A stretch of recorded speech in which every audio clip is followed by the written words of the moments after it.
సాధారణంగా ఒక బిడ్డకు తన తండ్రి తల్లి అంటే గొప్ప హీరో వర్షిప్ ఉంటుంది.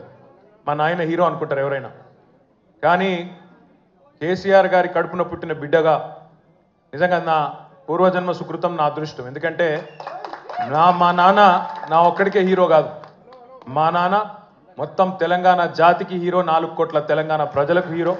తెలంగాణకు విముక్తి కల్పించిన ఒక మహానుభావుడు, ఒక కారణ జన్ముడు కడుపున నేను పుట్టడం నా అదృష్టంగా భావిస్తూ ఉన్నాను. నిజంగా అప్పుడప్పుడు ఇప్పుడే పెద్దలు చెప్తా ఉంటే కొన్ని సినిమా రీల్ లాగా మనసులో తిరుగుతూ ఉండే.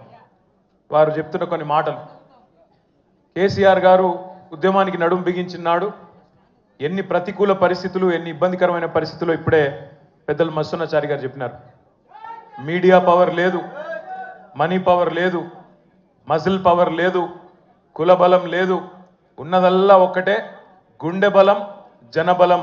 దానితోనే ఆనాడు 25 సంవత్సరాల కిందట పార్టీని పెట్టిన తర్వాత ఎన్ని దెబ్బలు, ఎన్ని అవమానాలు, ఎన్ని రకాల ప్రతికూల ఫలితాలు ఇప్పుడే హరీష్ రావు గారు మేము వివరంగా చెప్పినారు. ఇవన్నీ ఎదుర్కొని ఇంకొకరు బతికి బట్టగట్టాలంటే ఈ రోజున్న రాజకీయాల్లో సామాన్యమైన విషయం కాదు.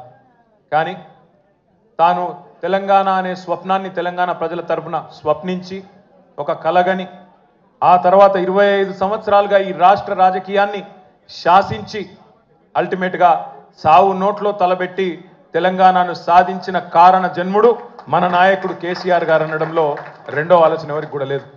ఇవాళ మనందరి లక్ష్యం ఒకటే కావాలి. కేసీఆర్ గారికి దీవెనలు ఇవ్వడంతో పాటుగా, కేసీఆర్ గారికి మీ ఆశీర్వాదాలు ఇవ్వడంతో పాటుగా మనందరి లక్ష్యం ఒకటే కావాలి.